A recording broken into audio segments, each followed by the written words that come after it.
Oh, hello. Do you want to see an obscure old horror game that practically no one remembers? And I mean it. It's not exactly lost media, but it certainly falls into that category of nearly completely forgotten media. Oh, and let me tell you, this game is weird. It's so bizarre and unusual that it really deserves a video to be talked about. Yeah, I'm stuck in this refrigerator, by the way. You'd be surprised just how often you get stuck on something in this game. Not only is it buggy and literally broken from time to time, but it is a very strange game in and by itself. At the time I started recording this, not much information could be found about it online, but more has surfaced since then. You see, I was wandering around out here in the darkness and stumbled upon this old abandoned building in the woods here. Now, I found the game out here and actually remembered it from my childhood. I played it a little bit, and since Halloween is coming up, and things are kinda spooky around where I live right now, I decided to make a Halloween video game review of it. After all, I have nothing better to do right now. And oh yeah, I even found this old radio out here. Now don't worry, this place has been abandoned for years, so I promise I'm not stealing it from anyone. Oh yeah, it's by no means a very good game, but it sure had a lot of potential. It seems to have been inspired by movies such as Poltergeist. You probably know the movie I'm talking about. You know, the one with the flickering TV that gave every child nightmares after watching just a little bit of it. I am, of course, talking about the 1982 version, not the awful 2015 remake. Ugh, this one. Oh, please, the remake is just a bunch of cheap jump scares. Stay away from it. Just watch the original instead. It's actually a pretty decent horror movie. Anyway, the game in question is this one. Are you ready for this? The Devil Inside. Ooh. But first, a word from my sponsor, Shit Shark Shitty Legends. Have you ever wanted to shit on a shark through the Shadow Legends? Well, now you can shit on sharks all day long. Shit Shark. No, I'm kidding. Let's play this shit anyway. Oh boy, just look at that gorgeous old installation screen. Oh yeah. Oh, this game looks like something from the 90s, but it was actually released in the year 2000. It was developed by a French game studio called Game Squad, who made this game and one other. From Dusk Till Dawn? Oh yikes, look at that cover. Oh, it was obviously inspired by the movie poster. Which one do you think looks better? Alright, so, how do you expect this horror game to start out? Maybe a creepy menu with some creepy music? Well, The Devil Inside starts out like this. The Devil Inside! Oh, okay, that's not what I expected. If you can believe it, the game itself actually plays out like a game show, and a few articles describe it as being similar to the novel The Running Man by Stephen King. Now, I've never read the book, but I've seen the movie with Arnold Schwarzenegger from 1987. If you're not familiar with the movie, The Running Man is a game show within the movie where Arnold has to fight for his life while being watched by a live audience. The show is hosted by this guy here, who comments on what's going on and controls the direction of the show. Throughout the movie, the characters spout a lot of one-liners, which we will regrettably also hear throughout the game. I'll be back. Might as well lie down, Killian, 'cause you're already dead. Alright, so just like the movie, the game has a game show called, well, The Devil Inside, of course. It's hosted by this guy here, Jack. We'll come back to him. The Devil Inside. Oh hey, he set the title of the game. According to the manual, the show is extremely popular and apparently broadcast live for everyone to see, so I see the similarities with The Running Man here. It all takes place in Hollywood, where you play as an ex-cop called Dave. What the hell is going on with his hair? Anyway, Dave is the star of the show, and he's being broadcast live from the studio as he, along with a live audience, explores the mysteries that lie ahead. David Ford, are you receiving me? Affirmative. Excellent. Alright, so the game begins and we're given control of the character Dave, except that Dave doesn't move when I press the buttons. Why is he not moving? Unless, of course. Oh, don't tell me. Oh, no!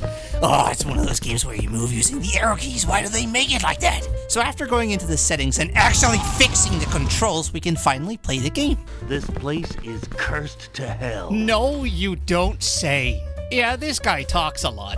Alright, so the first area of the game takes place at the courtyard of Shadowgate Manor. Here the player is put in control of the main character Dave. Now, the controls are kind of interesting, as by moving the mouse, you turn Dave's head or torso. Yeah, it's a little janky, but you get used to it eventually. Right-clicking brings out your weapon, and you aim it with the mouse. Once the weapon is out, the movement controls change from semi-tank controls to something a little more normal. Now, let's explore the game. This place is cursed to hell. Entering the courtyard, you get to hear Dave, Jack, and the audience communicate and react to everything that's going on as you play. This works really well and feels really lively in the first few minutes of the game, but as you will see, will fall apart pretty soon. Something I think is really cool is that the police will advance into the area along with you and even fight beside you for the first few minutes of the game. It's honestly pretty awesome. You know, when the AI isn't broken. Ugh. Here I am fighting a bunch of zombies, and I have to say that I think the combat is really awesome for a game of its time. It's really unique because you aim Dave's pistol with the mouse, and a red dot from a laser attachment shows you where the bullet is gonna go. You don't mind if I borrow your shoes, do ya? Oh, these one-liners, they are so unfunny. You can take off the limbs of almost all of the enemies, which makes them slower and takes more of their health away. It's very similar to the Dead Space series, where taking off the limbs is the most efficient way of getting rid of your enemies. It does require some practice, but it's fun when you get the hang of it. Now, you may have noticed the cameraman that's following me around. He actually has a functional purpose, as you can switch to the view of his camera in order to see what's being broadcast live to the studio. He's even been programmed with a human-like behavior, as he often looks around and even zooms in and out as he tries to film everything that's going on in a useful way. This doesn't actually do anything, but it looks cool, and you can even sometimes get some really amazing cinematic shots. Like here, for example. This is not a cutscene. This is the game captured directly from the cameraman's perspective as I'm playing it. He wasn't even programmed to run to this spot and film like this. He just does it dynamically, and I just so happened to see it. It can even look so natural that you could believe that this was recorded directly for a live TV show, though within the game itself, of course. Programming something like this takes time, but is unfortunately never really used for anything. I find it to be quite impressive, and it must have taken the developers quite some time to program this AI. You can even do the shooting like this sometimes, as the cameraman has been programmed to look where Dave's weapon is pointed. He even tries to keep the enemies within the camera frame at the same time. It does unfortunately only work rarely, and is mostly a confusing mess to look at.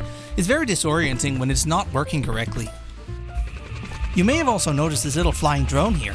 It's actually a tiny flying camera, which explains how we, the viewers, are able to see the show when not looking through the cameraman. It's actually a physical entity within the game, and it can be hit by a stray bullet, which will cause the image to be temporarily distorted. The flying camera also explains why the view sometimes behaves so strangely. It's both amazing and annoying at the same time. I think the developers intended for the game to look like it was really happening and that we were just experiencing it through the cameras, which was an awesome idea, but it can have an, well, unintentional side effect. I mean, as I mentioned before, this is a big budget TV show. It is super popular and it's being broadcast live. That means that in this universe, there is an audience who have to sit there and watch Dave as he goofs around on screen as I play this shit. Like the cameraman has no choice but to stand there and broadcast Dave as he fucks around on screen for several minutes. Imagine people coming home from work and excitedly tuning into their favorite cable television show, and all they get is this. If this is the most entertaining thing to watch on a Friday night, then I could think of more entertaining things to do. Oh yeah, anyway. In an old shed, you find a key along with a sander that you can use as a melee weapon. But the question is, where does the key go? No clues are provided, and this is one of the many shortcomings of this game that we will talk about again later. There is a large gate here that you cannot open, but does the key go there? Well, if I walk up to it and click all over it, nothing happens. Do I need to activate something? Does the key go anywhere else? Is the game soft locked? Oh, we will have to talk about that later. But no. What you have to do is open the inventory. But how does one open the inventory? Is there a button that I need to press? Well, let's look at the controls menu. Nope, nothing here.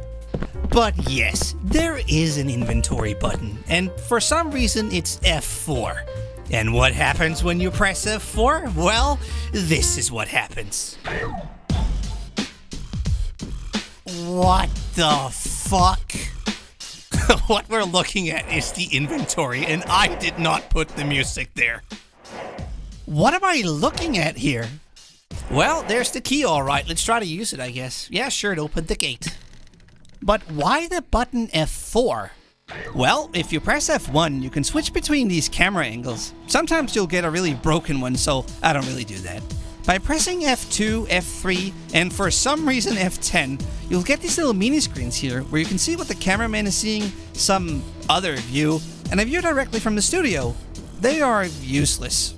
What makes it even weirder is that none of these buttons are described in the controls menu. Another thing I found is that if you press F11, you can slow down the speed of the game and actually see the bullets as they fly around. And that's kinda cool, but again, it's not very useful.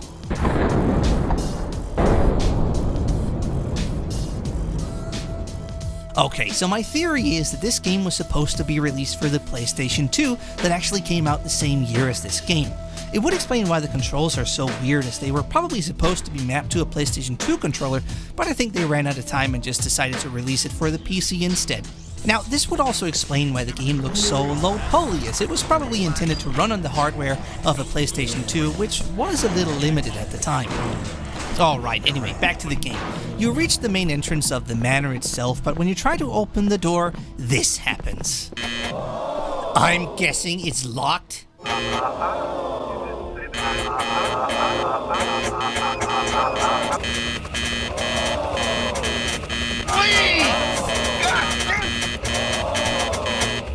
So you roll into a nearby garden, fight a bunch of zombies, and obtain a key which you can then use to open the door. He's real cool, isn't he? Yeah, he's real cool. The game uses these little commercial breaks here when loading another level. It's kinda clever actually, except for the first one here that always glitches out on me, and so it's completely quiet. It's kinda creepy. So now we're inside the manor and This is hard to watch. yeah, you don't say. So now we're inside the manor and immediately we're free to explore. There's an old bathroom here with a zombie in it, which is kind of eerie, but the impact of it is seriously degraded because of the goofy satirical nature of this game. That is absolutely disgusting. I mean, alright, what was the point of that? I wonder what the developers intended for the player to take away from this whole thing. Anyway, there's also a mirror out here which shows that the developers were pretty competent, as it even reflects the laser from Dave's pistol. Throughout the game, there are several other mirrors, but to my knowledge, they're never really used for anything, which is kind of a shame, since it's an ideal creepy thing to have in a haunted house. And interestingly, when clicking on a mirror, we get a first-person perspective, which I theorize is how the developers originally intended the game to be played. The camera is even animated when you draw Dave's pistol. It's a real shame you can't play the game in this perspective, as I would like to know what that would have been like. But when you walk away from the mirror, the game returns to a third-person perspective. Another flaw of this game is that it never really communicates what you can interact with. Here I am in a kitchen, running around and spamming the mouse button on everything. Some things you can interact with, and some things you can't. Here I find a poem inside of a refrigerator, a key inside of whatever this thing is, some ammo, a silenced pistol, 3 notes, and a medkit. And just look at all the things I click on. It is not obvious what you can interact with and what you can't. And you have to click on everything, otherwise you might not be able to progress the game. Now, as you explore the mansion, you'll experience some pretty messed up things, like this for example. This is pretty disturbing to look at. A creepy, vaguely humanoid, whatever the hell this is, running at you while on fire. And then people just start cheering and clapping all of a sudden. I mean, it all just falls flat because of the buggy and goofy and satirical nature of this game. What? Alright, so you find a bunch of keys and a whole bunch of locked doors, and you have to play the guessing game of which door does this key belong to? Yeah, it's that kind of game. And unfortunately, it's also the kind of game where you sometimes have to be standing in a very specific spot in order to be able to use the key correctly. Now, as mentioned earlier, it is not obvious what you can interact with, and this only encourages you to run around and click on every single object you can see in the hopes that this will somehow progress the game.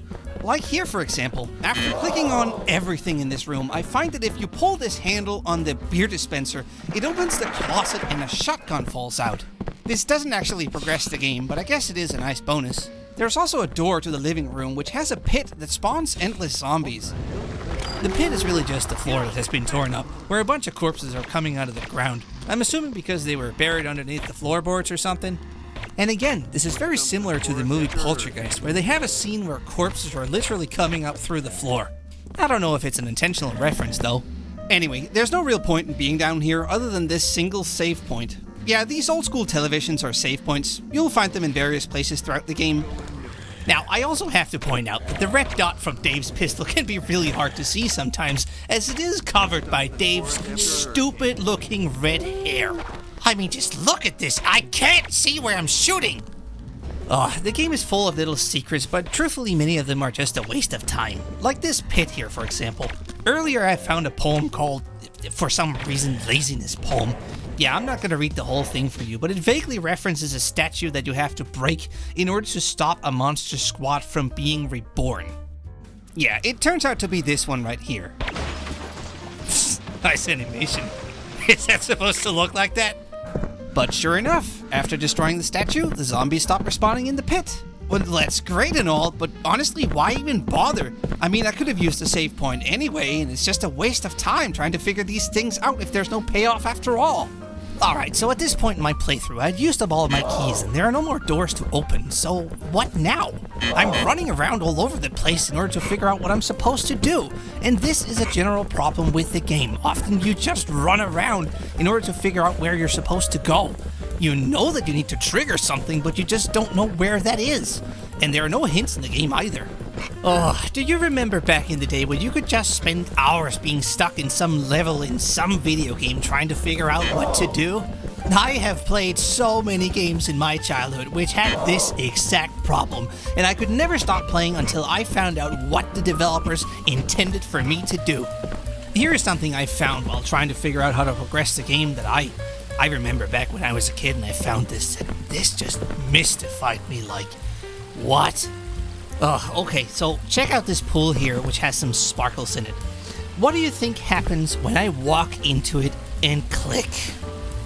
Alright, are you ready? Gamma! I love you! Oi, what the fuck? Who is this lady now? Yeah, so this is Diva. Yeah, that was the dynamic cameraman, I swear. And no, there is no context here. Dave just turns into Diva and I have no idea why. And unfortunately, it is never explained. Oh, now let me tell you, Diva is a useless character and we'll get into just how awful she really is later. Alright, first let's talk a little about her appearance. You might think she's a vampire, but she has a reflection in the mirrors, so she's not that. Alright, calm down. Now, based on what you're seeing, you might be tempted to think that she's some kind of a succubus, and some game reviews even state that. But according to the manual, she's simply a female demon. Not a succubus, not an imp or a vampire, but just simply a female demon.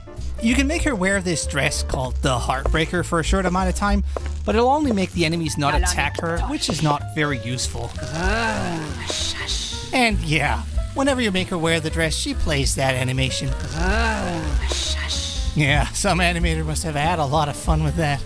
Yeah, well, anyway, Diva doesn't use any conventional weapons. Instead, she has this homing attack that doesn't really do a lot of damage. It's nice and all, but I would just prefer Dave's pistol, to be honest. It's just a lot more efficient.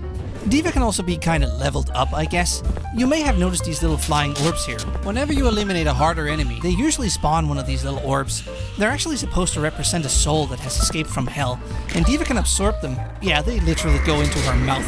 And whenever you find one of these things, yeah, I don't know what they're supposed to be, Diva sends these souls back to hell. Now, once you've sent enough souls back to hell, you can get a new ability. Thanks, Master. I don't know what's going on. She's apparently speaking directly with Lucifer, who's like her master or something. Whenever I hear her talk like that, I can't help but to think of Star Wars for some reason. Yes, Master. Yes, my master. As you wish, Master. As you wish. Anyway, she speaks several different languages, including English, French, German, and Italian. Niente. Niente. Nope. Nah. What's interesting is that these souls can also be absorbed by the same enemies that contain them. Anyway, as I mentioned earlier, if you send enough souls back to hell, you will receive a new ability, like a stronger homing attack for example, and eventually Diva will also be able to fly, but this is much later in the game, and it really is not as awesome as it sounds. The biggest problem with Diva is that she has a mana bar. Yeah, it's hard to see, but it's there. And her mana runs out really quickly. And once her mana runs out, there's nothing she can do. She is completely defenseless. It is so annoying because you can only destroy a few enemies at a time, and then you have to wait for several minutes before her mana has recharged enough for you to take on a few more. If you absorb a soul, you regain a small amount of mana, but it's often not enough to actually destroy an enemy. We'll come back to her gameplay again later, but for now, who the hell is she? She's never been referenced before, except for this little mini screen here during the intro, and that's it. But let's look at the manual. Nope, nothing useful here. It just says that Dave left the LAPD and can change into his inner demon Diva by passing through pentacles. Okay. And for Diva, it says that she is a demon who obeys Lucifer and has to return cursed souls back to hell after Dave has dealt with the enemies. Okay. It doesn't say anything about how the two are intertwined, so I guess Dave is just some random dude with a literal demon inside of him? And I guess that's all the lore we get between these two. Wait a minute. I do remember finding a newspaper somewhere in the game. Yeah, it's much later in the game, but here it is. It says that Dave died?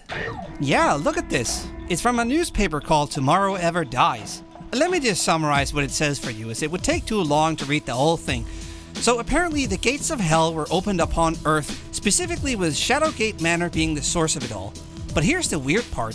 It claims that Dave Cooper died, and I quote, "The famous television presenter from WWW-LA channel, Jack T. Ripper, confided in us that this catastrophe has in no way connected with his famous Devil Inside show on which the celebrity presenter Dave Cooper died." So, wait, Dave died but is also somehow alive?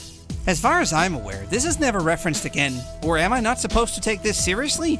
I mean, after all, it does mention Satan's visa being denied, as well as Bill Clinton and Gil Bates of Macrohard. Yeah, I just don't know. For now, let's just leave it here. Alright, well anyway, enough about Diva. Let's get back to trying to figure out how to advance the game. Now, I know I found the solution when I was a child because I remember completing the game. In the playthrough you're watching right now, I was lost for a long time. Now, I don't know what the developers were thinking, but here's what you do. There's a little wooden trigger you have to step on. Here I did it on accident. Ah, I thought I heard a secret passage opening. Yeah, I had to step on that. Oi, that is so stupid. Okay, so all it did was just to move a bookshelf out of the way, and now you have access to an old movie theater. But what are you supposed to do in here? There's an old console here that doesn't work. And so I was stuck again, and this, gentle viewer, is the biggest problem with this game. Most of the time you are stuck. You have no idea where to go or what to do. Or did you notice it? I was supposed to shoot that jerrycan right there. Ah, yes, the bright red the gray, faded, barely noticeable jerrycan that blended right into the background. As to why they didn't make it bright and red, my guess is that they didn't want things to be too obvious. I don't know why the explosion was delayed here, but at this point it doesn't matter. You'll pull a lever and open another secret passage into a conservatory this time, where we will have our first boss fight. Well done, Dave. I think you've done some great work. Thanks, Jack. You need to shut the fuck up! Cool it, guys. There are no lights in here. Send the son of a bitch to hell. Right. What we're seeing here is a man in a flying chair armed with 2 Gatling guns. I don't know why, and I don't know how. He's actually not very hard to defeat, as long as you don't let him wind up his Gatling guns. All you do is just continuously shoot him, and he can't do anything. Just look at this. He's stun-locked, and this is the beginning pistol. Oh, is he dead? Finally.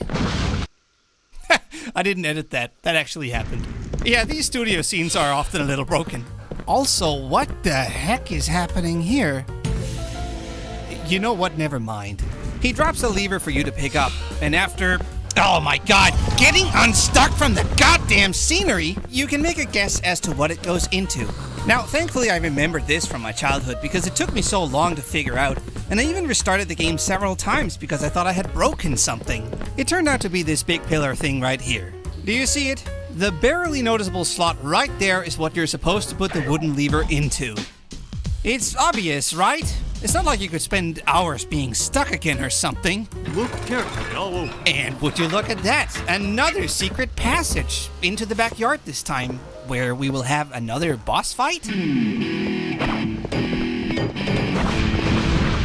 Now, this guy throws exploding grenades at you, but again, as long as you just keep shooting him, he gets stuck in a damage animation loop and he can't do anything.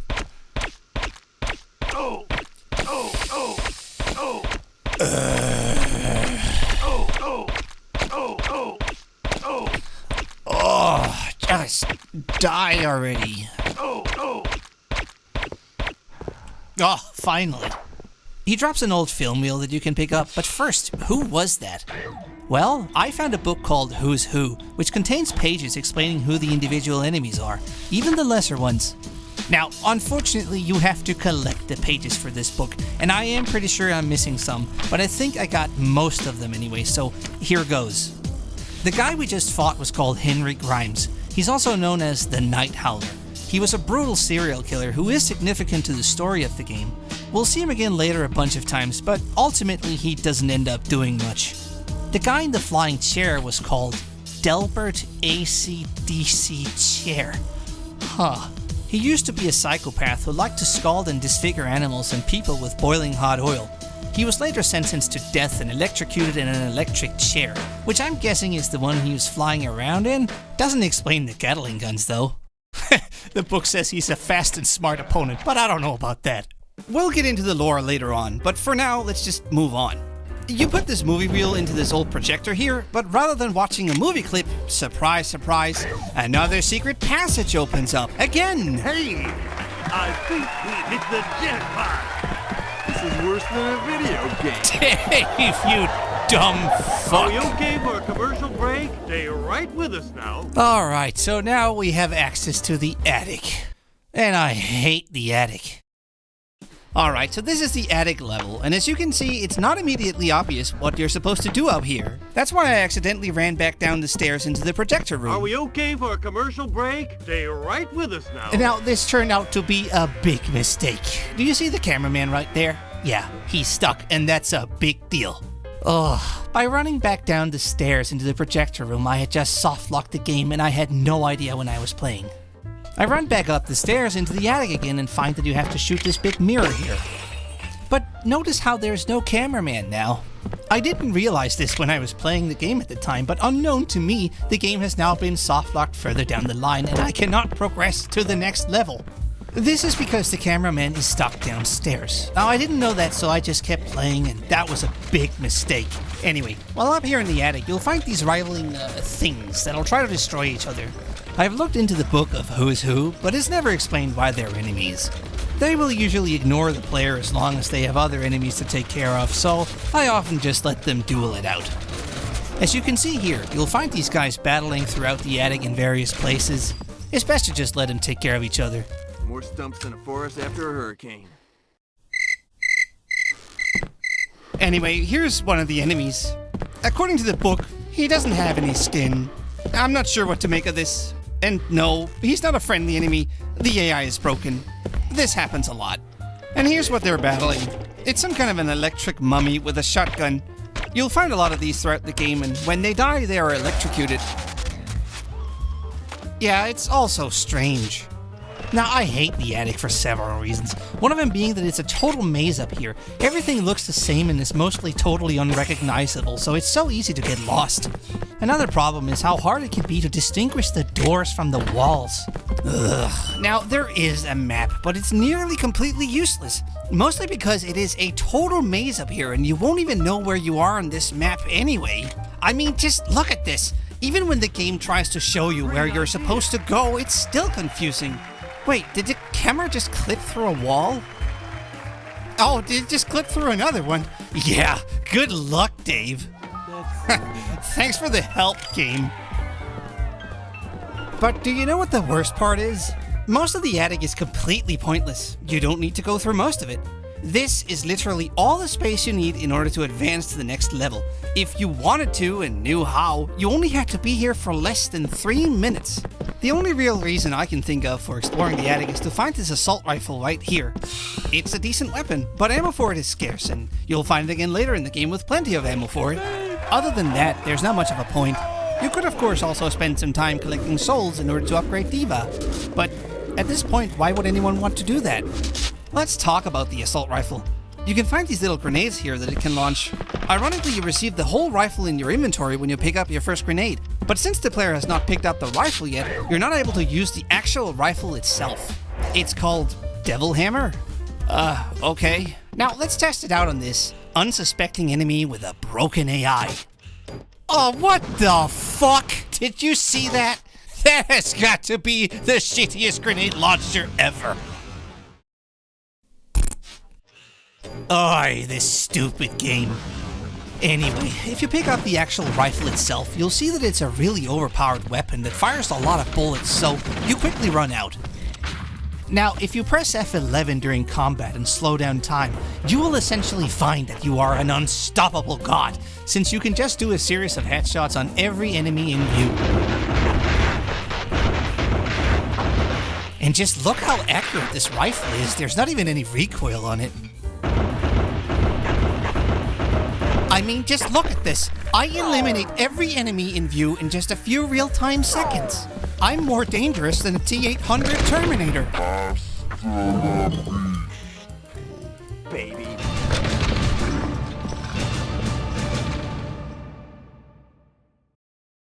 While up here in the attic, you'll suddenly and abruptly encounter these cutscenes. Here we're introduced to a new character called Angelina. I'm Angelina. In summary, she's a scientific person who is here because she believes that the whole show is fake and that all the zombies are just actors and that everything we've seen so far is made up. Look, she's fucking stupid, okay? Now, this whole sequence are just these two idiots arguing and insulting each other. This whole shit show of a cutscene doesn't even matter. All you need to know is that Angelina is trying to expose the show as a hoax by just walking in and recording everything that's going on. She's obviously going to die unless you try to save her, but honestly, why should I even bother? Then the cutscene ends as abruptly as it began, and we can just try to forget that the whole thing ever happened. Yeah, alright, now that we're at it, I might as well give a little more context as to what's going on with her. She inevitably runs into some goons and is forcefully taken away, and I guess it's now up to me to save her. What the Not that I want to, though. Look, if she puts herself in harm's way to prove a point, then I don't really care what happens to her. It's entirely her own doing. Oh yeah, don't mind my friend here. His AI is broken, and I'm pretty sure he's trying to kill me, but just don't know how to. I like his company, though. It's like having a friend with you. A giant Satan-looking friend who doesn't have any skin and wears leather straps, but I mean, hey, I can't be picky. No, seriously, the town where I live is slowly but surely turning into a ghost town. Almost nobody lives here anymore, and it's getting kind of lonely. Almost all of the apartments around here are completely empty at this point. Even our little gas station is permanently closed. I mean, what's going on? At least the lights are still on in the streets. For now, I guess. Anyway, do you see this door here? Surely something's missing. Yeah, you don't say. That's the way to progress to the next level, but the door is locked, so how do you open it? Well, maybe you remember me talking about the game being soft-locked earlier. Now, in this room here, there is a mysterious ticking noise. Can you hear it? I eventually find the source of the mysterious ticking noise. It's a pipe bomb! Okay, so it's a fuse box, but I legitimately don't know why it's ticking. And that right there is the problem, because this stupid fuse you need for this stupid fuse box does not exist. Now, there is no way that I could have known that when I was playing the game, so I literally spent hours looking for something that didn't exist, and that right there is how the game was soft-locked for me. Now, you might ask yourself, what does it have to do with the cameraman being stuck downstairs? Well, there's a spot here in the attic where the cameraman plays a certain animation, and for some reason, the fuse box only spawns after that particular animation has played. What a terrible design. It's in this corner right here. That's where the fuse is supposed to be. The only way to solve this problem is to go back to a save game before or literally right after you enter the attic. Here I am again in the beginning of the level, but this time the cameraman is still with me. Get out of there, quick! There's a monster behind you. Oh, do you see that right there? That animation is what has been causing the issue. Now, if you go into the room where the fuse is supposed to be, you'll find that the cameraman somehow made it in there. And after eliminating the dual-wielding Gatling gun flying electric chairman, the cameraman runs away and the fuse lies there on the floor for you to pick up. Wait. The little guy there. Tell him he's fired. Whatever happens, the show must go on. Yeah, you still can't see it, but it's there. And finally, you put the fuse in the box and the door from earlier is unlocked. And now we can take the elevator and progress to the next level. Thank heavens. Well done, Dave. I think you've done some great work.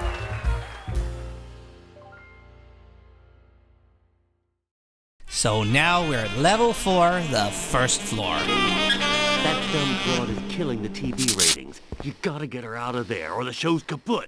Angelina? Who cares? Let her die. Yeah, that's right, that's right. I don't think Dave was paying attention. So this is the middle floor of the mansion. If you thought the last level was broken, then just wait until you see how bad this one is. The pathfinding is so terrible in this level that many enemies simply give up and just stand there, waiting for you to end their miserable, broken existence. Oh, nice biceps.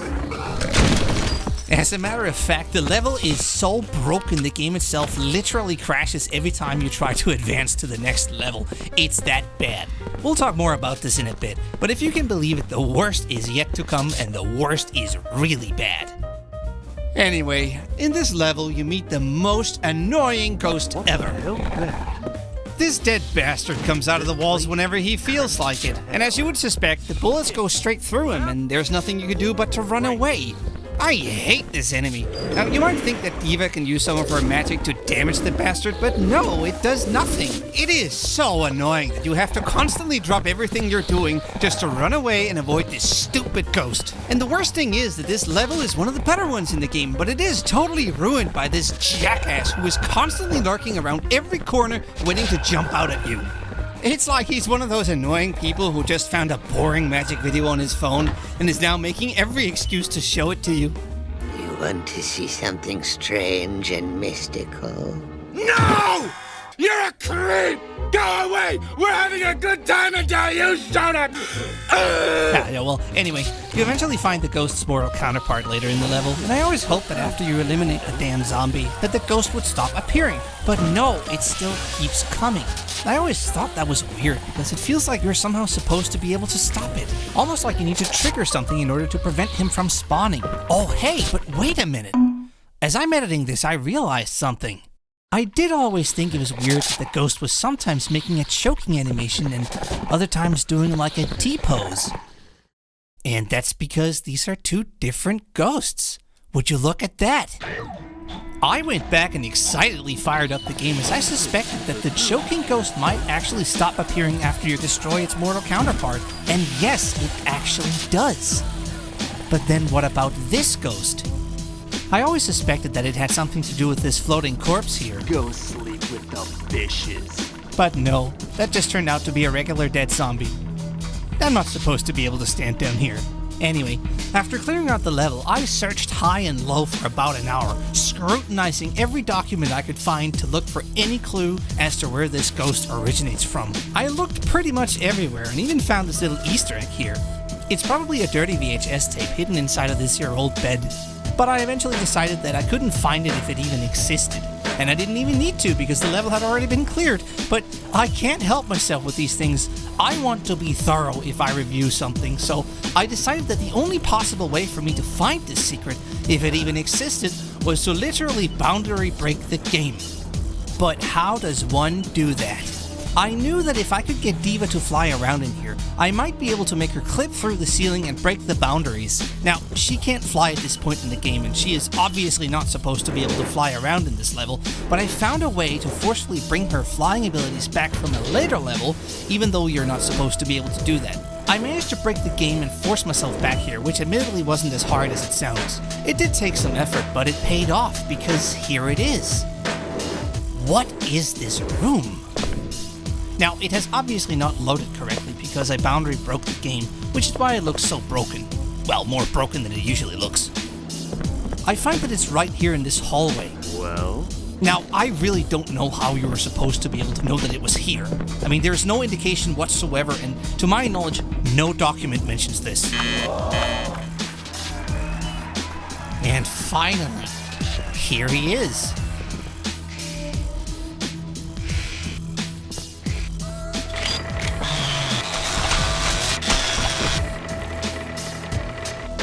He turns out to be like a peeping Tom who has a peephole directly into this bedroom here, and I guess he was just sealed in here. That's really clever actually, but yeah, it's also super gross. Now, I would also like to point out that you can't actually see the peephole from the other side of the wall here. I don't know why he has a radio or why there are spears in the wall, but I guess it's some kind of reference to something. I don't know. But I'm glad I found it though. And yes, after you eliminate the zombie, the stupid ghost no longer spawns. The level itself is very small and relatively easy to make it through if you don't consider the annoying ghosts. And all the secret BS is also a lot easier to figure out here. You do have to play a pinball machine in order to unlock a door though. Wow, fantastic! I suspect that there was a pinball minigame planned here because you get 10 coins for the machine and Dave always wins in the first attempt, so there's no real reason for you to still have 9 coins left afterwards. And no, playing the machine again does nothing. There's also a key, which is kinda hard to find, but other than that, the level is pretty straightforward. Here you have the closest thing to a jump scare in this game. It's the Night Howler who just falls down from the ceiling and then pointlessly disappears afterwards. What an idiot. I tried this with Diva as well just to see if anything was different, but no. She doesn't even react. When you enter this room, the door locks behind you and you can only escape whenever you've eliminated all of the enemies. And would you know it, Diva runs out of mana and then you die. Who would have thought? I mean, I have no reason not to play as Dave. Diva is just so useless at this point. Here's a little hole in the wall where you can see what looks like Angelina being held hostage. But no, it turns out to be a decoy. It turns out that the real Angelina is being taken to the cellar.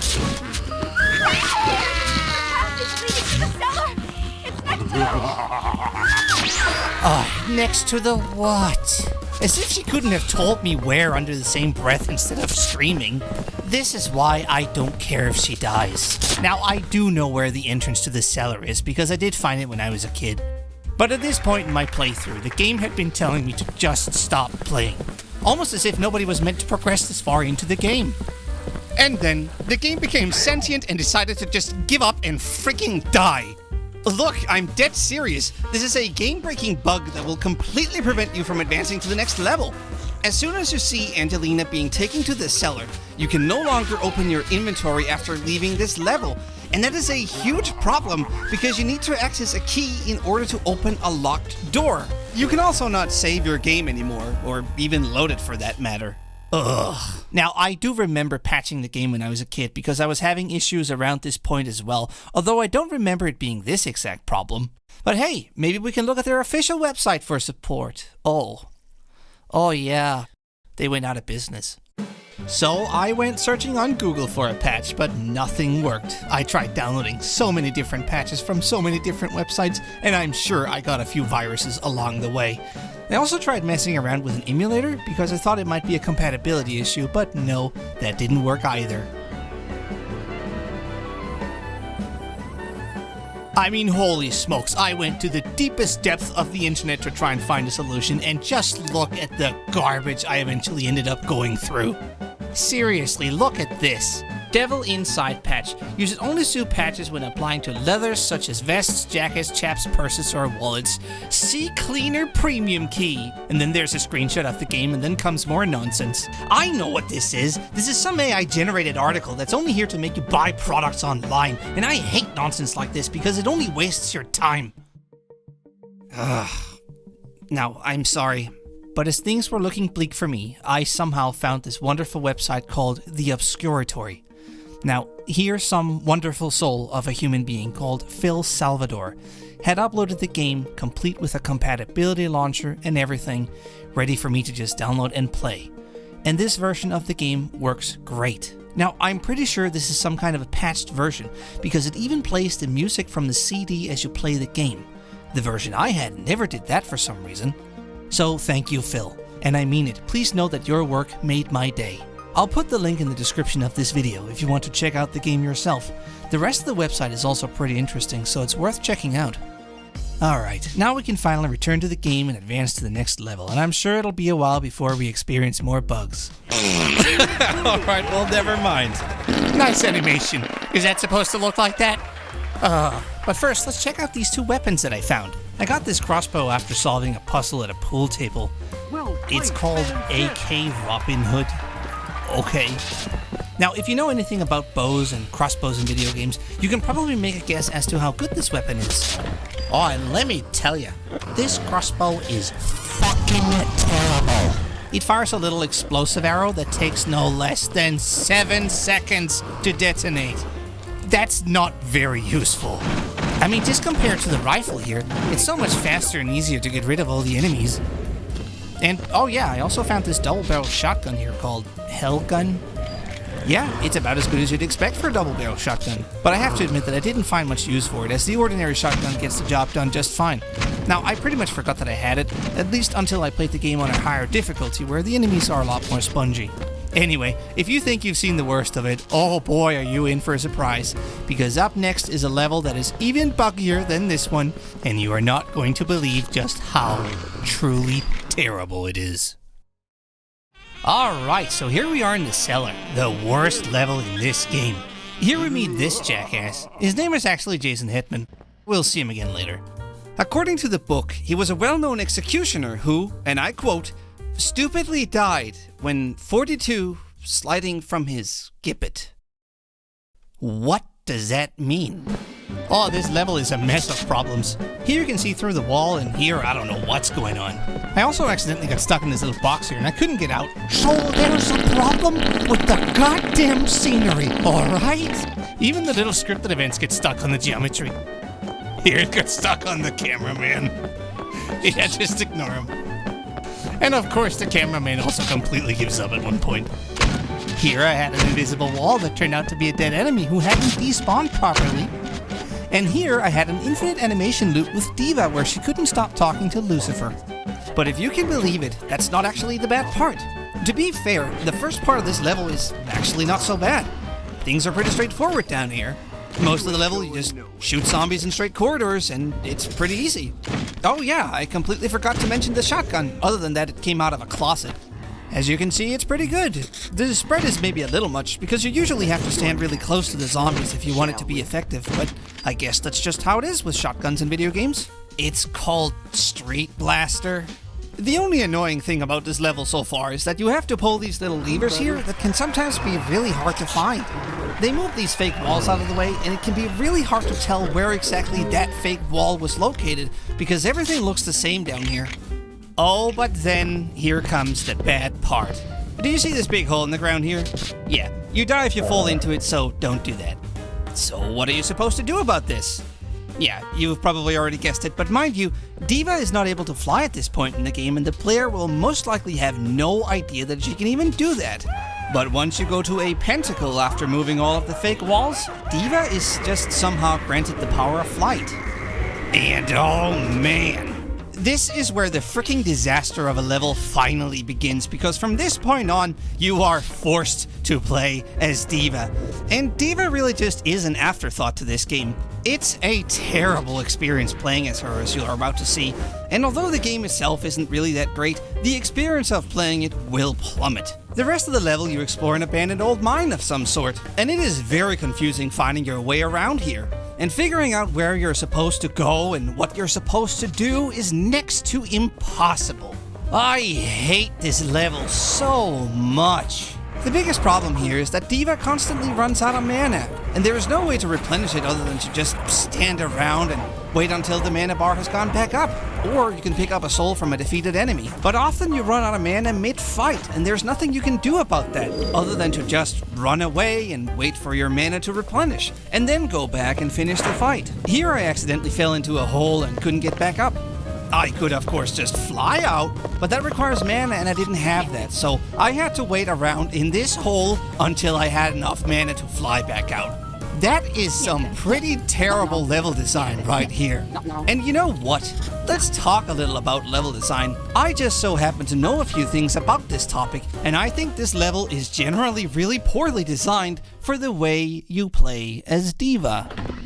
Just look at how huge the levels were before. All of the rooms were very wide and had a very high ceiling, except for maybe the attic, but it still had these big open spaces. This is intentional as it has several advantages. First off, and most importantly, the camera has space to fly around, and that makes it easy for the player to see at all times. Down here, we have all these narrow corridors and complicated rooms that obstruct the camera all the time. Just look how hard it is for me to look around in here. Narrow corridors are rarely a good idea for a third-person perspective game because the camera will have to deal with the walls when the player turns around, and that will often be very disorienting. Also, look at the layout of these rooms. All of these objects and obstructions works great for the player, or at least as Dave, as there are several places for the player to take cover or hide behind. If the situation gets out of control, it is relatively easy for the player to escape. But here, we have none of that. All we have is a narrow, long corridor with lots of ranged enemies. And this is a problem because Diva will almost always take the first hit before being able to fire off a shot. The way this game has been designed, it is essential to always be able to fire off the first shot in order to stun lock a ranged enemy. Otherwise, they will hit you and you will take damage. Now, this is relatively easy to do as Dave, as his projectiles are accurate and move very fast. But as Diva, you will almost always take the first hit when dealing with ranged enemies. Now, this is a huge problem on higher difficulty as the damage from ranged enemies is very high.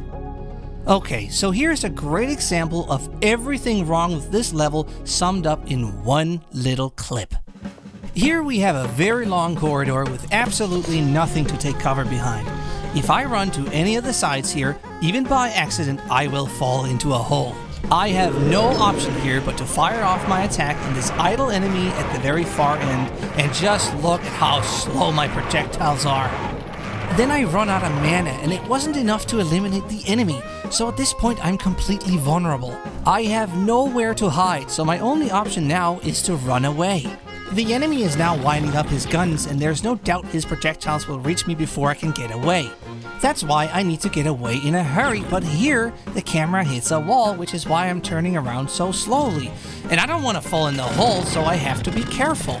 I thankfully managed to get away, but now I have to wait a little over 4 minutes before the mana bar has filled back up. Now I can try to go back and finish the job, but I still have to stand here and take damage because my own projectiles are so slow compared to my enemies. Aye, what a disaster. Imagine how much easier that would have been as Dave. The only good thing I have to say about Diva is that her projectiles can go around corners, but it rarely comes in handy. The rest of the level is a giant confusing mess with multiple dead ends. Like here, for example, where I defeat a tough enemy only to find that it was all a big waste of time. Here's a group of ranged enemies, and I have no way of getting rid of them without taking damage. Now, to be fair, I know that Diva can obtain a spell that can easily get rid of multiple enemies when they stand close together, but I just forgot that I had it. I eventually clear out the entire level, but couldn't figure out how to progress to the next level, and so began another chapter of running around and clicking on everything. No! God, please, no! No! Maybe I hadn't stepped on some hidden pressure plate, or maybe the cameraman had not played some stupid animation somewhere. I mean, you never know with this game. But no, I eventually find the solution, and let me tell you, this is a new kind of low for this game. Okay, so here's a blind corridor with a save point that doesn't work. It looks just like so many of the other blind corridors in this level that I didn't think much of it. However, what you have to do is fly behind this little blockade here, where you will find a hole with a pool of water in it. But that's not actually important. It's only here to distract the player. No. Here is the most nonsensical level transition I have ever seen in a video game to date.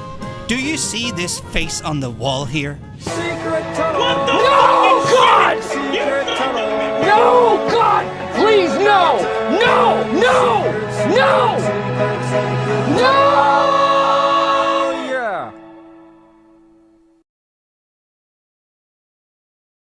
Alright, I call this area the Ancient Burial Grounds, and now the circle is complete. Is that supposed to look like that? I think they're sending something your way. What? That one from Lucifer. What? The ground shaking? Have you been eating mushrooms or something, Jack? I remember this level so vaguely I thought maybe that my memory stemmed from a fever dream or something. I sure do remember hating it though. Niente. Was that a cat? Did you hear a cat just now? Oh, if you can believe it, this level is about as terrible as the last one, except that you can at least play as Dave here. And oh boy, the last level was a mess of corridors, but if you can believe it, this level is actually worse. And it's about as buggy as well. Here the developers were smart enough to disable Diva's flight ability, otherwise this level could have been a mess of me trying to fly around. Is that a cat? What is that? Damn thing haunts me. Yeah, I don't know what they were thinking with this, but this enemy definitely sounds like a slowed down cat. It's some kind of a mummy that's stuck to the ground. Now, you can't hurt these things, so it's best to just run around them because they will damage you if you get too close to them. While down here, you encounter Jason Hetman again, and he's just standing around? Yeah, he doesn't do anything, and you can't interact with him either. I think the developers ran out of time about here because nobody acknowledges anything from this point on. Apparently, he's standing on top of these, badges? Now, I don't know what the context is here, and nobody says anything about them, but apparently I'm supposed to collect 4 of them? Okay, here's what I believe is an unfinished enemy. I don't think it has an AI, because it doesn't do anything no matter what.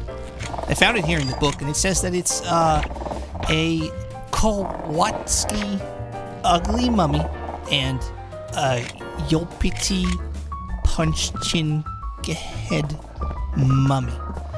You know what? It doesn't matter. Let's not read any more about that. The only interesting part here is that it says it's some kind of an Indian ritual, so I guess that confirms that these are some kind of Indian burial grounds? Uh-oh. Here's what looks like it's some kind of an arena. Am I hallucinating? I don't know, Jack. Are you hallucinating? Yeah, this is definitely an arena where I'll have to fight for another badge. Now, I know I've been goofing a little on this game, but this arena fight is something else. Check this out.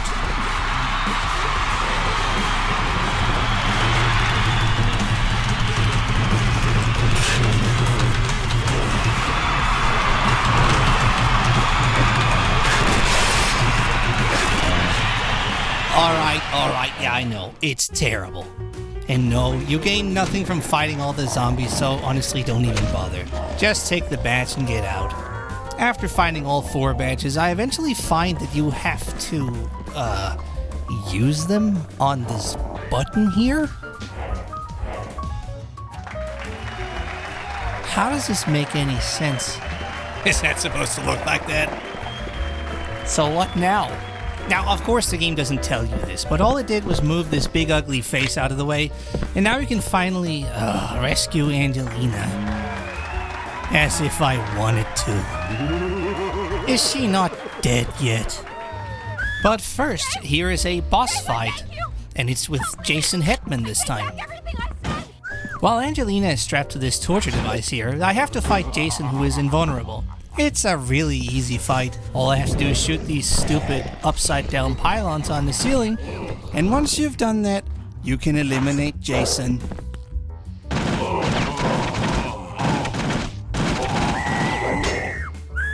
Oh my god.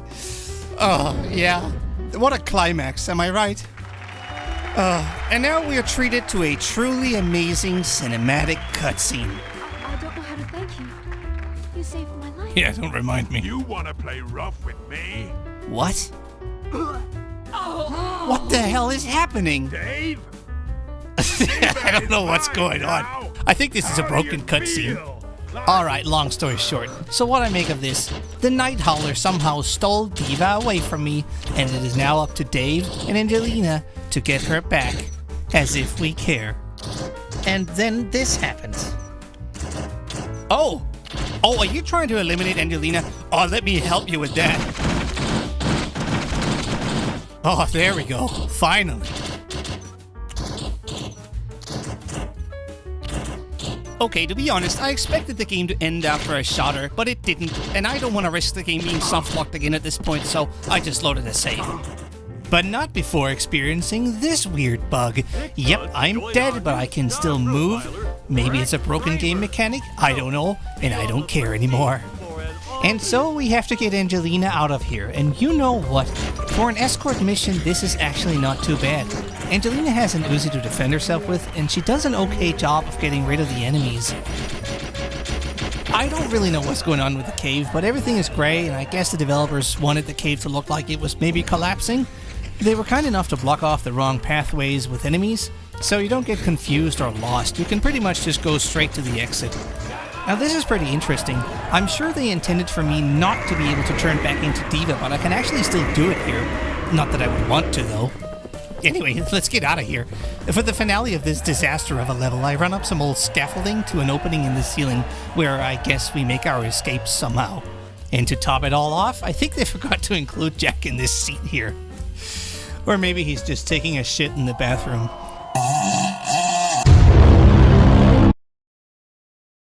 Alright, are you still here? Let's try to finish this garbage. What is going on now? Is it an earthquake? I think we can kiss LA goodbye this time. What the fuck? I didn't skip anything here. The world is just ending now? I'm gonna live my own life here. What? Don't worry, Dave. We'll save you, Deva. Oh, Deva? Is that how you pronounce it? Listen, I don't know what's going on. The world is just ending now, and I guess we gotta get Deva back. Ironically, if you completed the last level as Deva, which you can do pretty easily by the way, you will start this level out as Deva. And this totally breaks the continuity of the game as you are playing as Deva trying to rescue Deva. Don't worry, Dave. We'll save you, Deva. And there are no more pentacles from this point on, so you can't change between characters anymore. And yeah, if you play as Deva, the game is soft-locked again. I did actually try it, but I can't say that I'm surprised. Now, this whole level is, well, where are we anyway? And what's going on? We went from some ancient underground burial grounds into some giant cemetery. And again, why does none of the characters acknowledge any of this? The only thing they seem to be concerned about is that the ground is shaking and that the world is somehow ending or something. I don't need to tell you that this level is buggy, right? I mean, it's pretty much expected at this point. Do you see this enemy here? Yeah, if he dies, the game crashes.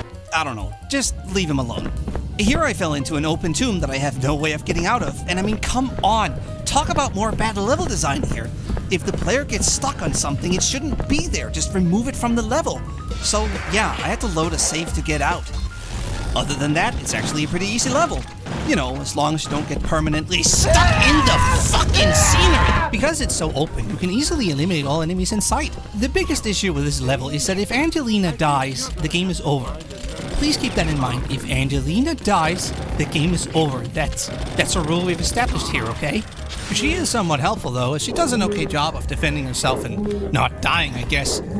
Yeah, okay, well, maybe the enemies are just too stupid to actually hurt her. Most of the enemies here are just ordinary zombies, and those are the easiest enemies to deal with in this game. The only real threat are the ranged enemies, because they actually sometimes hurt Angelina. Throughout the graveyard, you'll find these little, tombs here. Yeah, this one contains a collection of, I don't know, some random items. Yeah, well, alright. What we have here is an Indian locket, a vanity mirror, a gold coin that definitely does not look like it's gold, and a fob watch. Each item needs to be placed in a specific tomb for some reason, and if you place an item in the wrong tomb, you'll be set on fire and lose some health. Yep, it's a puzzle, and it can be kinda hard to tell where the different things are supposed to go, but I did manage to do it with a little bit of trial and error. In between tombs, the game will spawn these large hordes of zombies to try to challenge you. It is really easy to defeat them though, because at this point you have some really good weapons, and there's almost nothing to block your bullets. It really is a breath of fresh air from the previous two terrible levels. Sometimes the game looks like it's about to fall apart, like here for example, but I guess that they were trying to hide the background in order to keep the poly count low, otherwise a PlayStation 2 might have exploded. After placing all the items in their correct tombs, you eventually go underground. And again with these narrow tunnels, I mean, come on. Even the enemies are unable to function correctly down here. I'm not sure what this area is supposed to be. Who built this place? Anyway, speaking of unpolished, all of a sudden we're just teleported to the next area? What? I don't know what's happening anymore. To the left? Which way is left? This one?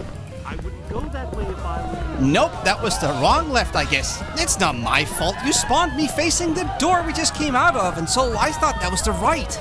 Well, anyway, we're moving up this big tower here, and now we're on level 1, I think. This part of the game is super weird. Here, Angelina locks herself inside of this room without saying anything and just stays in there. And then in the meantime, I have to fight off these, well, I still don't know what they are. And after eliminating all the weird things, she just comes back out. And then what? Where do I go? And just look at this mess of a level. I can't reach these items because the geometry of the level is too narrow for the player collider. Now, I hate to sound like a broken record, but here I was stuck again. No! And it's a very small level, so figuring out where you're supposed to go should be relatively easy. At one point, I go inside this little tomb here, and Angelina goes in with me. I try to leave, but uh-oh, again with the level design. I can't close the door, and I can't for the life of me get past Angelina no matter what I do, so I shoot Angelina out of frustration, and so she dies. And then, what? Oh dear God. Oh no, that's how you progress to the next part of this level. What the fuck? Yep. That means that you have to eliminate the person that you have to protect in order to get teleported to the next level. This game is so freaking stupid sometimes. Now, I honestly couldn't believe this at first, so I loaded a save just to make sure that I didn't experience some super bizarre bug or something. But no, there is no other way to progress. That's what you have to do. You have to kill Angelina in order to progress to the next part of this level. Now, and what's even worse, I have tried several different things, but she never blocks me off in this tomb anymore. So, what, was it just a fluke the first time? So, after trying to save Angelina and protecting her all this time, and after everything we've been through, I guess it's just time to let her go? Is there no other way? Is this why they call it the devil inside? I don't know how to thank you. You saved my... I'm kidding. I hate this stupid half-baked character that we've been dragging along. I don't give a shit. I'll preserve my ammo and make it as painful as possible. Die, bitch! Oh. I still can't believe this. I mean, what were they thinking? Now, she respawns after this one time, but it's important to note that if she dies from this point on in the game, it's over like usual, so yeah.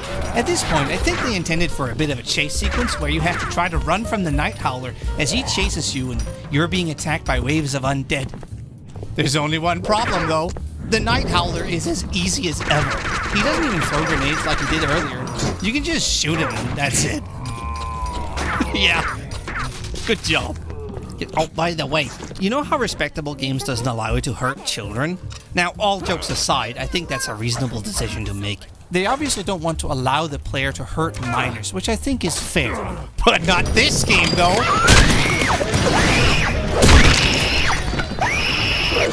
Nah, it's fine. It was a zombie, and we'll see it again in the next level. Oh, don't you love it when you're being shot by an enemy through a wall somewhere? Yeah, it's a common problem in this game. And now we are somehow being teleported again to the top of the level this time, where we can enter the final shit show of this game. This is the fuckest level I have ever played. And I mean, just look at this.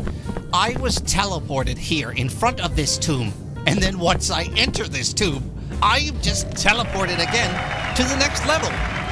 Could we have skipped a step or something? Oh, what is this place now? Oh, what's that? Is that supposed to be moving or something? Alright, I'm pretty sure this is supposed to be hell or purgatory or something. It's interesting. I always imagined hell being a little less empty. I mean, just look at this place. Look how unfinished this is. There's nothing in here. It's just a big red sort of cylindrical thing with Diva in the middle. I mean, what is going on here? Oh, right, this is where the Night Howler trapped Diva, I guess. Well, time to fight my way out of hell by confronting the Night Howler once and for all in an epic boss fight.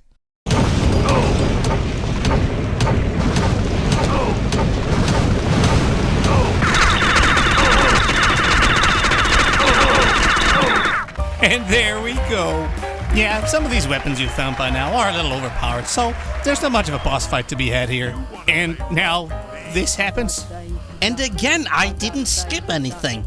I was not aware that Angelina could speak a demonic language or whatever this is. It doesn't exactly fit her character. I mean, the game so far has established her as a scientist who was convinced that the show wasn't even real. And now she is chanting some kind of a demonic language in order to free Diva. Who needs consistency, right? I love cutscenes where things are going on in the background. It's not distracting at all. Yeah, this is a long and boring cutscene that you of course can't skip. But you know what?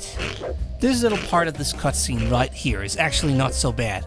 And I genuinely mean that, as it's the first time throughout the entire game that we get a serious and somewhat intimate moment between these two characters whose only traits were that they are goofy, extremely sarcastic, or just flat out annoying.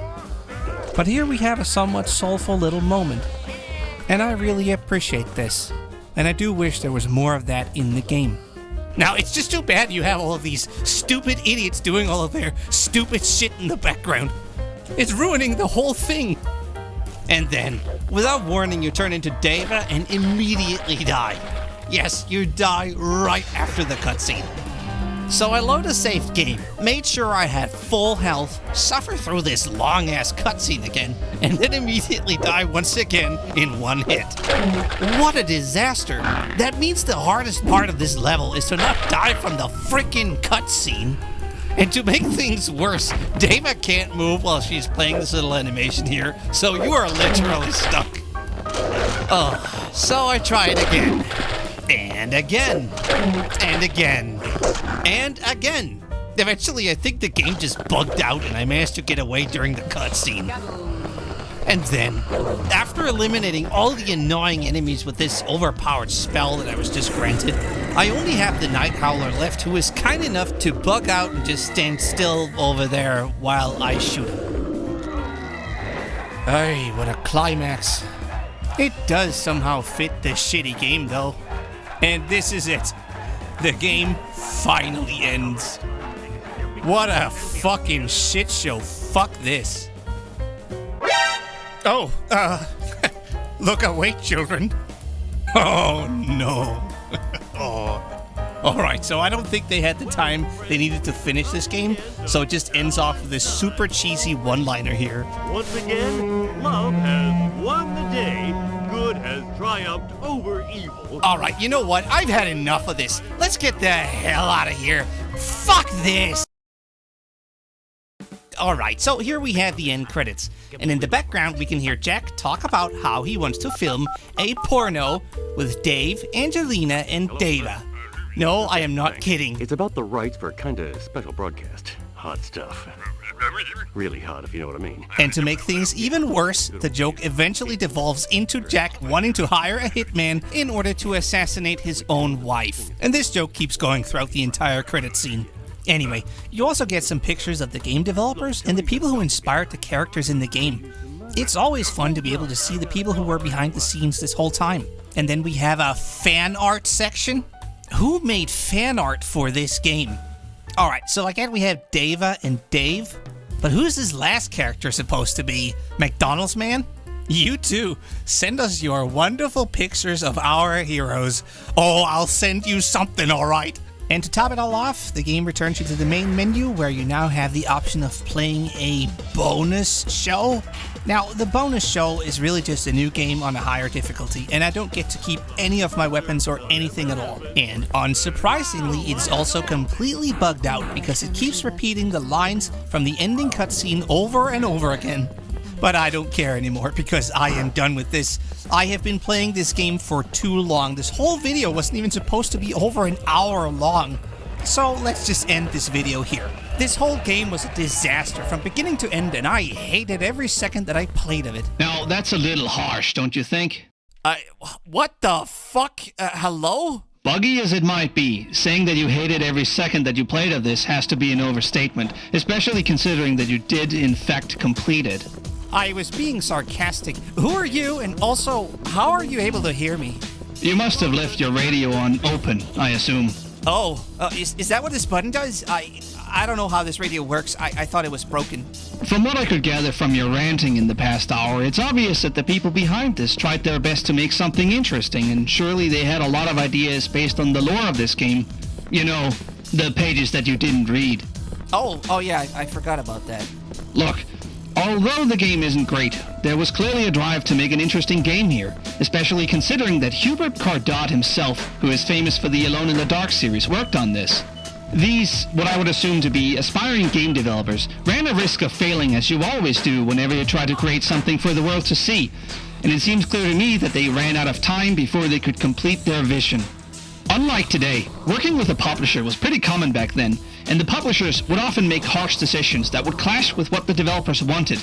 People will usually have good intentions when starting a new project, but despite enormous amounts of personal sacrifice, and despite really willing it to succeed, it just doesn't always turn out well. Speaking from experience, huh? Hello? What kind of radio is that anyway? I have no idea. It's some old piece of junk I found in the woods. Oh, I didn't have an antenna for it that fit, so I just found this tiny little one and modified it to fit, so I assume it's pretty short range. And oh, by the way, did you know where everybody went? No, but I suggest you stay out of the woods. Why don't you wrap up your review for now? I'll try to reach you again at some point. Right. So regarding the lore, I did do another playthrough in the bonus mode, and I was very, very thorough this time not to miss anything. And I am 100% positive that I found every single page that is findable this time. Now, that being said, I think that some items and possibly also pages spawn out of bounds due to bugs in the game. Like here, for example, you can clearly see that there are items around the game that are out of reach for the player, but I don't know how to overcome that. And even the enemies sometimes spawn out of bounds. I mean, what is up with this? And oh yeah, regarding the newspaper I found earlier, I think it's supposed to represent what happens if the player fails. Not that it really matters though.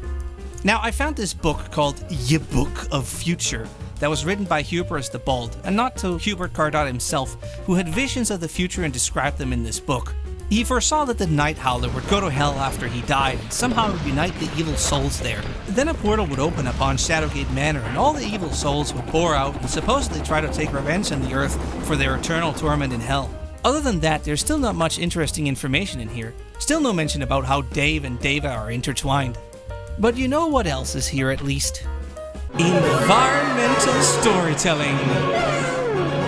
Now, I have to praise the game a little here, because if you look closer you can find a few hints as to what's going on in the game, although it still doesn't explain that much.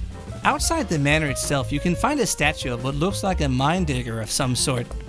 In the tunnels, I would assume they were taken for some kind of resource, whether it being coal, gold, or minerals, I have no idea. It would appear that they stumbled upon this ancient gravesite and somehow unleashed a cursed evil or something that opens the portal to hell. Now, I also have to point out that the name Deva is an anagram of Dave, so yeah, there's also that. And then we have Angelina, which I'm sure is no coincidence is called so because she's supposed to represent an angel. Right. If we dig a little deeper, we can see that Angelina goes into these tombs here of what I guess are supposed to represent a certain kind of sin. Now, please bear with me because I am no expert on the Bible or anything, but I am aware that there is something called the 7 deadly sins, but please take this with a grain of salt. This tomb is obviously supposed to represent the sin of greed, or the wanting for material gain. And this one must be the lust for women, or the sin of prostitution or something. And then this one, yeah, I'm not sure what this is supposed to be. I have no idea what's going on with this one. But this one, oh, that's the one for eating children. Yeah, that's definitely a sin. Hey, you can't eat those! Okay, so my guess is that Angelina is supposed to somehow cleanse these 7 deadly sins by cleansing these tombs here, which is how we end up defeating the evil after eliminating the Night Howler for the final time. It's all just so poorly communicated, and I'm guessing they didn't have the time they really needed to polish or, well, even finish the game properly. I mean, just look at this mess here. And another thing I would like to talk about is the music. Now, originally I played the game without it, since the music does not play automatically in the game by default, except for the main menu and the inventory screen. Okay, now that we're here, is it just me or does that look like a... you know what, never mind. You can enable it in the compatibility tool, and it certainly does enhance the gameplay experience a little. And overall, the music is, well, it's adequate.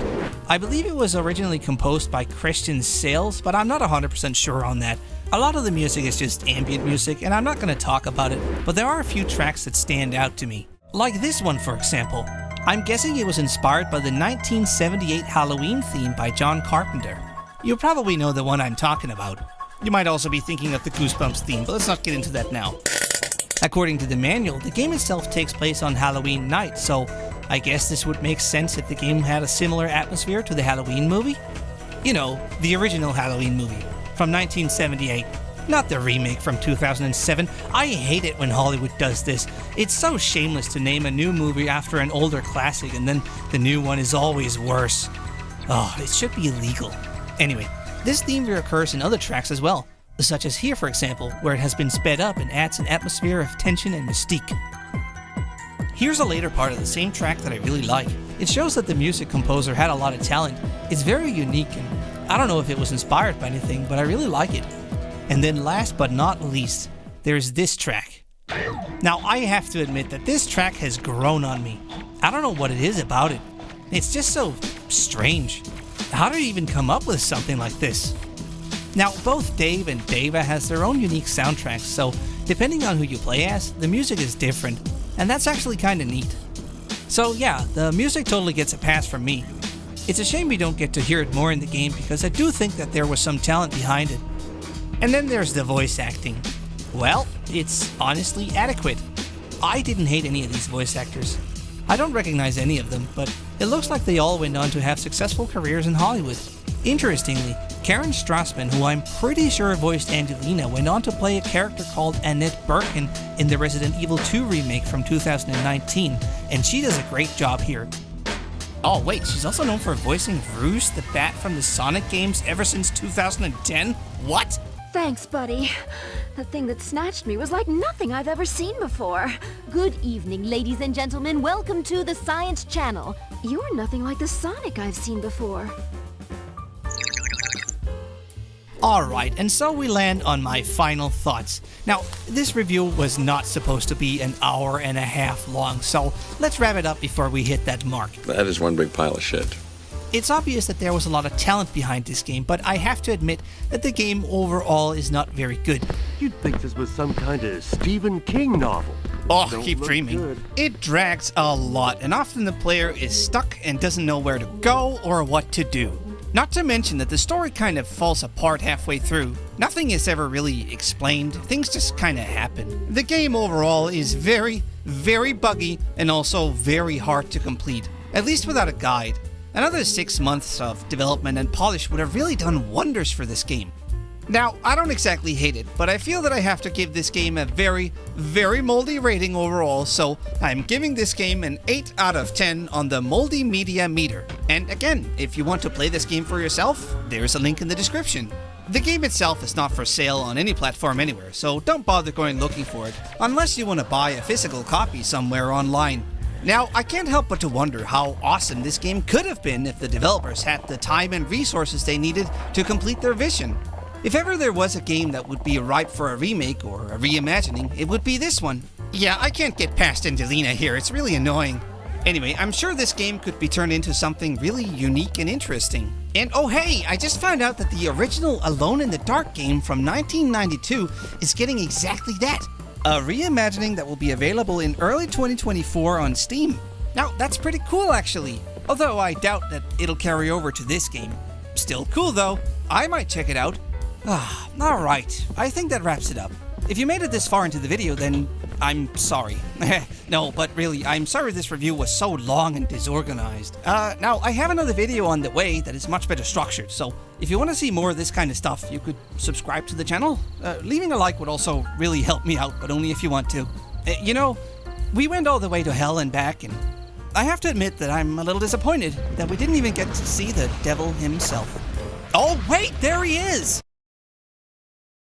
Secret tunnel! No, God! Secret tunnel! No, God! Please, no! No! No! No!